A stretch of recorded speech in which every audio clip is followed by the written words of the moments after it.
Buenas con todos nuevamente. La clase de hoy que vamos a desarrollar es el Nuevo Testamento. Recordamos hace 2 semanas el Antiguo Testamento.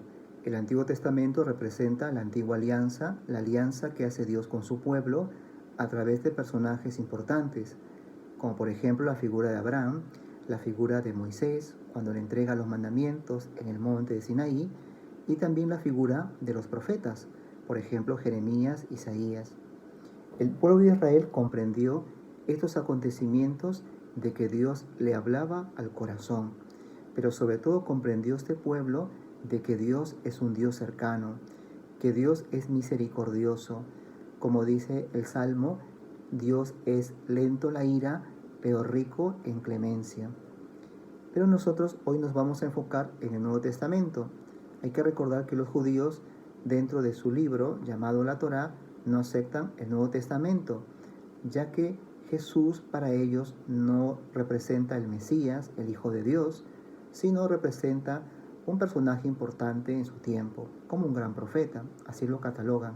Pero para nosotros los católicos, Jesús es el Hijo de Dios, es el Mesías, es el esperado.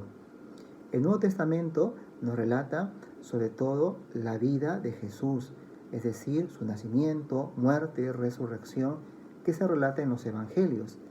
Recordamos que existen 4 evangelios: Mateo, Marcos, Lucas y Juan. Dentro de estos 4 evangelios hay 3 de ellos que se le llaman sinópticos porque tienen cierta similitud. Por ejemplo, son Mateo, Marcos y Lucas. Se les dice sinópticos porque tienen una cierta semejanza. Y el evangelio de Juan no, porque Juan no relata la experiencia que tiene él de Jesús. Es como que él nos comparte su experiencia.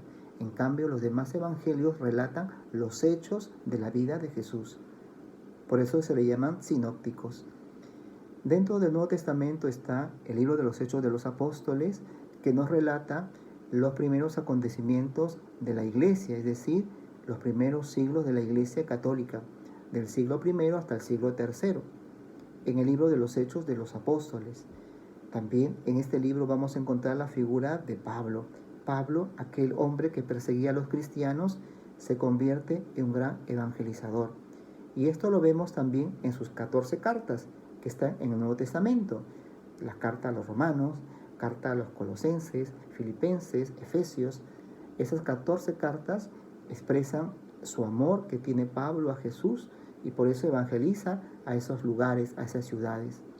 También vamos a encontrar las cartas católicas en el Nuevo Testamento, que son cartas pastorales que están dirigidas a todas las iglesias. Recordemos que en los primeros siglos de la iglesia el cristianismo se fue expandiendo poco a poco y en este caso los papas pues llevaban estas cartas, ¿no?, para que las comunidades cristianas católicas tengan siempre la cercanía de Dios y sobre todo esa orientación para que sigan evangelizando, sigan creciendo.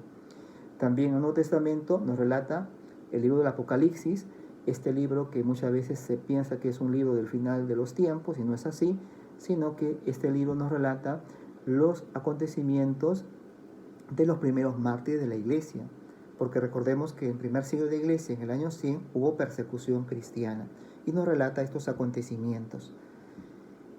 Pero sobre todo el Nuevo Testamento hay que comprenderlo como el mensaje de Dios, es decir, de Jesús, que nos trae la salvación, nos trae la esperanza, nos trae la vida. Por eso se llama Nuevo Testamento. Es la alianza de Dios que hace con nosotros a través de su amor, de su fidelidad, de dar su vida por nosotros en la cruz. Que podamos aprovechar esta clase de este acontecimiento del Nuevo Testamento. Les dejo las actividades que tienen que desarrollar en Word. Que Dios les bendiga. Y cualquier detalle o cosa que necesiten, pues me escriben, ¿no? Yo estaré atento a la clase, ¿no?, de este día para una sugerencia o inquietud que ustedes tengan.